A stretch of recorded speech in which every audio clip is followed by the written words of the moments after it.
One would say that I am a serious collector of dolls. Collecting dolls has been a passion of mine since college, and since then I've collected hundreds of dolls from every corner of the world. I've sunk more money into my doll collection than it could ever make me back, but it has come to me that my one true joy in life. However, calling it a collection may be a bit misleading. I do collect dolls, but mostly because I enjoy taking them apart and piecing together new dolls of my own creation. I scan my collection to match the best parts of certain dolls and stitch them all together. I guess I should call it the outcome of an artist and their work rather than an actual collection. A passion-driven pit of blood, sweat and tears. Because I do dismantle them, my works of art have less real monetary value and more sentimental value. Even if I were to find a buyer, there would be no way I would ever sell them. Ever since I really found my stride in collecting and creating my dolls, it has become so much more than a hobby to me. They are more to me than my works of art. They are my family. One day I was working in my crafting shop, which also served as my basement. I was stitching together a new doll when I noticed something sitting among my doll collection. I recognised it as a doll of sorts, but one unlike the kind of which I have ever seen before. I was sure that I had never owned this particular doll a day in my life, nor had I constructed it from other parts. But there it sat, staring in my direction. The sheer eeriness made me stop working on my project and demanded I give it my full attention. I knew not of how it came to be inside my workshop, my personal space of being, but there it was, sitting upright among my other dolls.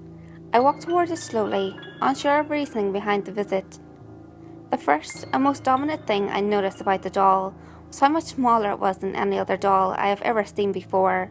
It had all the parts that a doll should have: arms, legs, a body, and a head. But its diminutive size was extraordinary. Upon closer examination, I noticed other differences. Its arms and legs were made of some sort of soft fabric. It wore a blue and white dress, that of a Southern belle, very Scarlett O'Hara. The most abnormal feature about its makeup was its head. Its head appeared to be made out of unscathed, bleached porcelain. The pristine condition of its pale face was unnerving, and unlike anything I had ever seen before on a doll. Its hair was straw-like to the touch, and was as yellow as the clear morning sun. Its face was cold and distant. Its eyelids seemed to open and close at will, exposing and hiding two marble eyes which stared into the room without expression. Its cheeks were rose-tinted and as smooth as ice. It had two tiny pink lips, curved up in a naive smirk. I had never seen a head so exemplary, so perfectly symmetrical on a doll before. I noticed it had a small string coming out of its back with a little plastic hoop attached. I had never seen a doll with such a strange, yet seemingly normal anatomy. I grabbed the string and pulled.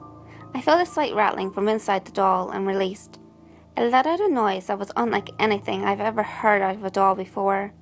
It sounded grainy and distorted beyond recognition. It seemed to let out a soft, low growl, something much different than what you'd think a doll of that condition would make. After many pulls of the string, I began to hear the doll emit different noises to what I only knew as noise. I began to recognize its speech. It seemed to speak something, but no matter how many times I pulled that string, I could never make out what it said. The speech started to get quieter, until it was only a faint whisper. I leaned in close to the doll, my ear pressed against its cold, smooth face, in hopes of finally understanding what it was saying, but to no avail. That face still lingered with me, though. It was the only part of the doll I truly appreciated. I hated the thought of dismembering such a perfect doll, but I knew that I needed that head for future projects. I brought the small, feminine doll over to my cutting table and laid it down flat on its back. Its eyes stared back up at me as I reached for my nearest blade. Its expression was hauntingly placid. I would even dare to say that it was jovial in a way. I did my best to avert my eyes away from its antagonizing stare. As I glided the blade against its soft neck, how it responded would continue to terrify me for years to come. It didn't do anything.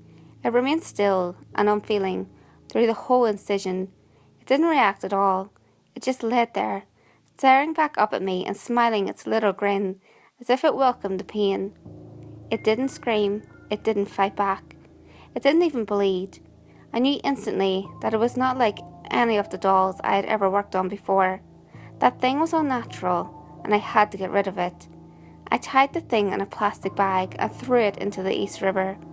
I don't know what it was, where it came from, or even how it got there, but whatever it was, that it found its way into my workshop that day. It had no place in my doll collection.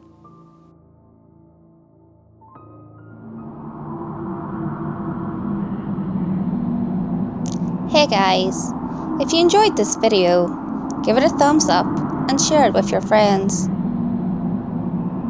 You can also leave a comment below. All feedback, good or otherwise, is always appreciated. If you have any creepy stories of your own, or have any topics that you would like me to cover, feel free to send them in via any of my social media. You can find all links to my social media in the description below. Until next time guys, make sure you lock your doors, stay safe, and I'll see you next video.